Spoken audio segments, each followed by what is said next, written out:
हर साल जब माँ गंगा रौद्र रूप धारण करती हैं, पूरा शहर डूब जाता है, घर, मंदिर, गलियां, सब कुछ। लेकिन एक मंदिर ऐसा है जो डूबने से नहीं डरता, बल्कि मान्यता है जब तक माँ गंगा इस मंदिर को पूरी तरह जलमग्न न कर दे, उनका क्रोध शांत ही नहीं होता। क्या आप जानते हैं कि एक ऐसा चमत्कारी मंदिर भी है जहां हर साल माँ गंगा खुद आती हैं भगवान बजरंगबली का अभिषेक करने। जब माँ गंगा रौद्र रूप धारण करती हैं, जब चारों ओर बाढ़ का कहर मचता है, जब गांव कस्बे पानी में डूबने लगते हैं, तब भी यह एक मंदिर अडिग खड़ा रहता है। इस मंदिर को न तो बाढ़ का डर है, न जल प्रलय का भय, क्योंकि मान्यता है जब तक माँ गंगा इस मंदिर को पूरी तरह डुबा नहीं देती, उनका क्रोध शांत ही नहीं होता। पर सवाल ये उठता है, क्या ये कोई श्राप है जो माँ गंगा को बार बार यहाँ खींच लाता है, या फिर हर साल आती हैं वो अपने आराध्य बजरंगबली से आशीर्वाद लेने? कहीं इस मंदिर के पीछे कोई रहस्यमयी शक्ति तो नहीं, या फिर छुपा है कोई ऐसा चमत्कार जिसे आज तक विज्ञान भी नहीं समझ पाया? प्रयागराज के पवित्र संगम तट पर एक रहस्य से घिरा हुआ मंदिर स्थित है, जिसे आम लोग लेटे हुए हनुमान जी का मंदिर कहते हैं। लेकिन क्या आप जानते हैं, इसी मंदिर को भव्य योग निद्रावस्थ हनुमान मंदिर, बड़े हनुमान जी, किले वाले हनुमान जी, बांध वाले हनुमान जी के नाम से भी जाना जाता है। यहाँ विराजित हैं हनुमान जी, परंतु एक अद्भुत रूप में, लेटी हुई मुद्रा में, आंखें बंद, जैसे किसी दिव्य ध्यान में लीन हो। यह अकेला मंदिर है जहां हनुमान जी इस दुर्लभ और अलौकिक स्वरूप में दिखाई देते हैं, लेकिन केवल मूर्ति ही नहीं, इसके पीछे की कथा है रहस्यों से भरी हुई एक ऐसी प्राचीन कहानी जिसमें छिपे हैं चमत्कार, देवताओं के संकेत और काल चक्र से जुड़े अनसुलझे रहस्य। कहते हैं जब भगवान राम ने धरती छोड़ी थी, तब कुछ ऐसा घटित हुआ था कि हनुमान जी को लेटी अवस्था में योग निद्रा में जाना पड़ा। पर क्यों, किस कारण, और आज भी क्यों माना जाता है कि यह मूर्ति जागृत है और भक्तों की हर पुकार सुनती है? ऐसी कथाएं हैं कि सदियों पहले एक समर्पित व्यापारी जो हनुमान जी का परम भक्त था, जलमार्ग से उनकी एक अत्यंत भव्य मूर्ति लेकर कहीं जा रहा था। जैसे ही उसकी नाव प्रयाग के पावन तटों के समीप पहुंची, कुछ अद्भुत घटने लगा। नाव धीरे धीरे भारी होने लगी, मानो कोई दिव्य शक्ति उसे रोक रही हो। नाव संगम के पास आई और अचानक यमुना जी की जलधारा में समा गई।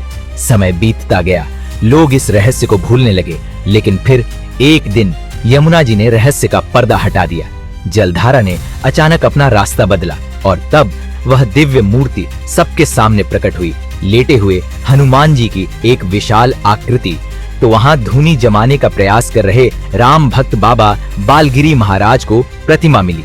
कहा जाता है उस समय भारत पर मुगल सम्राट अकबर का शासन था। जब यह चमत्कारिक मूर्ति उसके सामने आई तो वह भी चकित रह गया।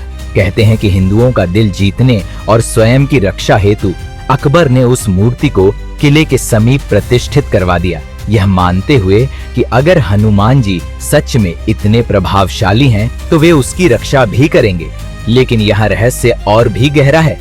इस मंदिर का उल्लेख पुराणों में भी है और पुराणों की रचना तो स्वयं महर्षि वेद व्यास ने द्वापर युग में की थी, यानी उस समय जब महाभारत का युद्ध भी नहीं हुआ था। ऐसे में अकबर, जो 15वीं शताब्दी का शासक था, वह इस कथा का हिस्सा कैसे हो सकता है? तो क्या यह मूर्ति उससे भी पहले की है?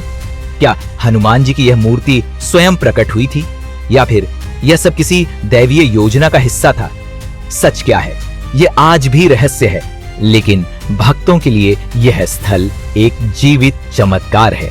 अब सुनिए वो कथा जो पौराणिक जनश्रुति पर आधारित है। त्रेता युग की बात है। हनुमान जी अपने गुरु सूर्यदेव से शिक्षा प्राप्त कर चुके थे और विदाई लेते समय उन्होंने गुरु दक्षिणा देने का निवेदन किया। सूर्यदेव ने कहा, जब समय आएगा मैं दक्षिणा मांग लूंगा। हनुमान जी ने विनम्रता पूर्वक कहा, ठीक है गुरुदेव, मैं तत्पर रहूंगा। लेकिन कुछ समय पश्चात उन्होंने आग्रह किया।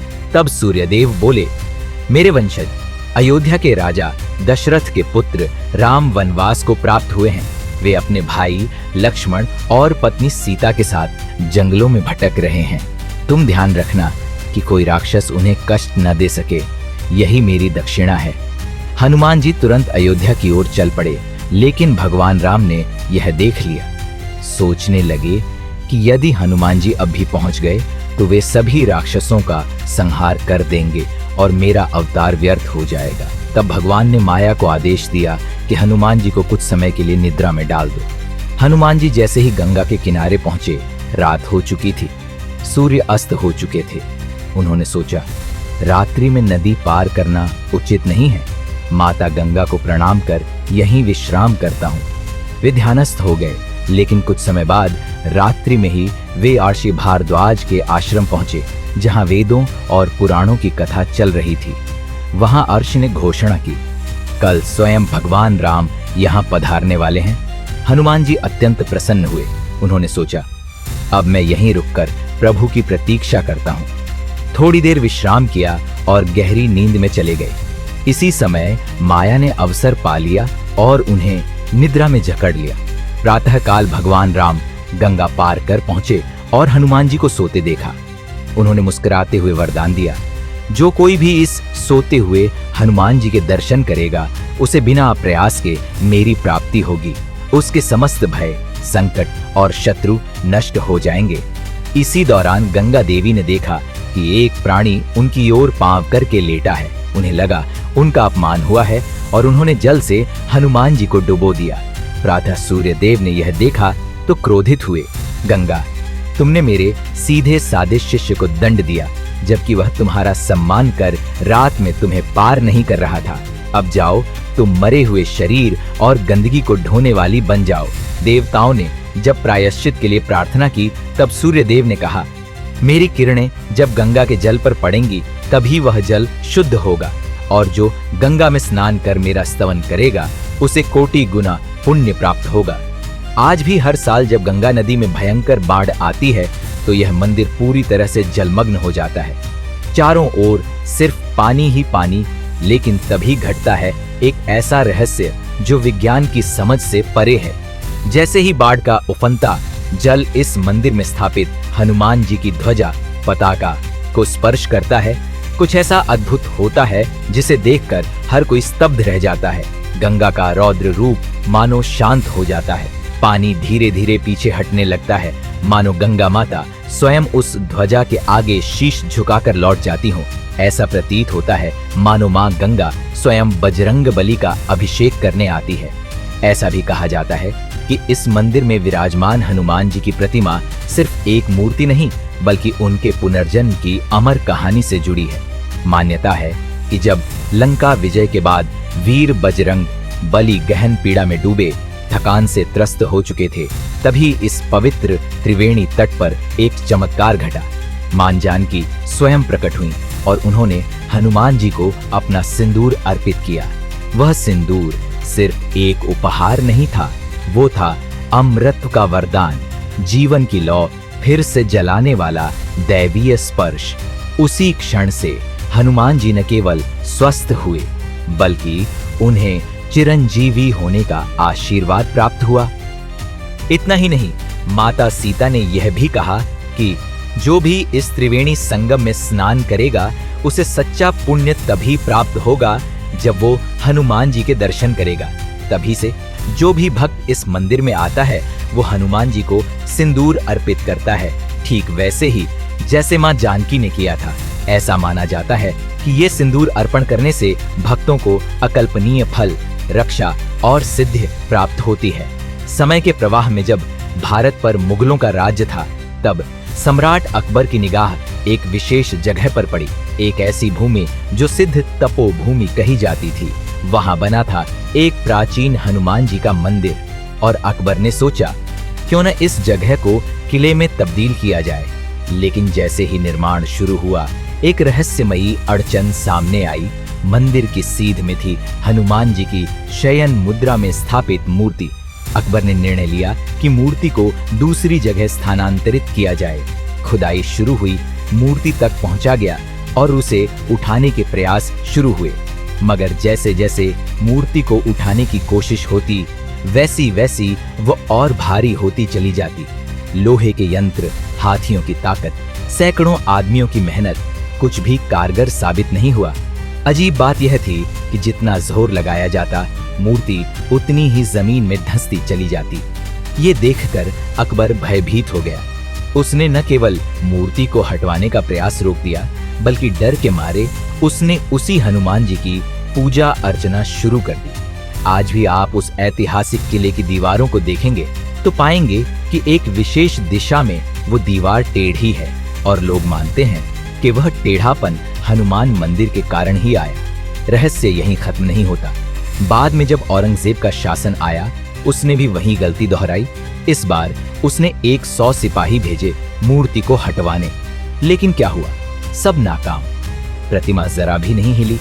ऐसा लगता था जैसे कोई अदृश्य शक्ति उस मूर्ति की रक्षा कर रही हो। और तब से यह स्थान एक रहस्य, एक चमत्कार और एक आस्था का प्रतीक बन गया।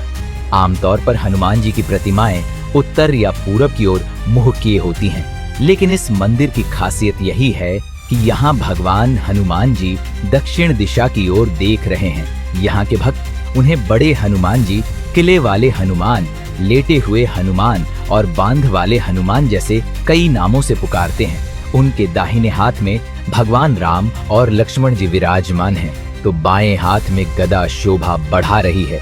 लेकिन अब जो बात हम आपको बताने जा रहे हैं वो आपको चौंका देगी। हनुमान जी की इस दिव्य मूर्ति के चरणों के पास एक और मूर्ति स्थापित है, उनके पुत्र मकर ध्वज की। भाई, संगम स्नान तो महाकुंभ में आपने कर ही लिया होगा, लेकिन क्या आपको यह मालूम था कि लेटे हुए हनुमान जी के दर्शन किए बिना आपका संगम स्नान अधूरा रह जाता है? क्या आपने एक बेहद रहस्यमयी दर्शन से खुद को वंचित कर दिया? जी हाँ, संगम तट पर स्थित यह अनोखा लेटे हुए हनुमान मंदिर सिर्फ एक मंदिर नहीं, बल्कि एक पौराणिक रहस्य, एक आध्यात्मिक चमत्कार और भक्तों की अडिग आस्था का प्रतीक है।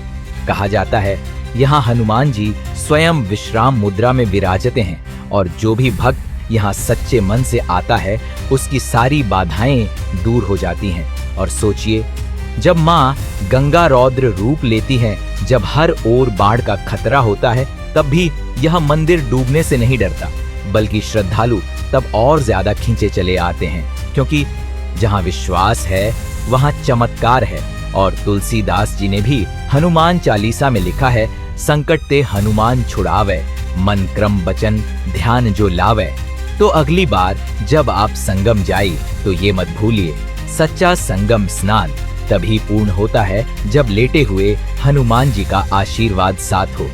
अगर आपको यह जानकारी पसंद आई हो तो वीडियो को लाइक करें और कमेंट में जय श्री राम जरूर लिखें।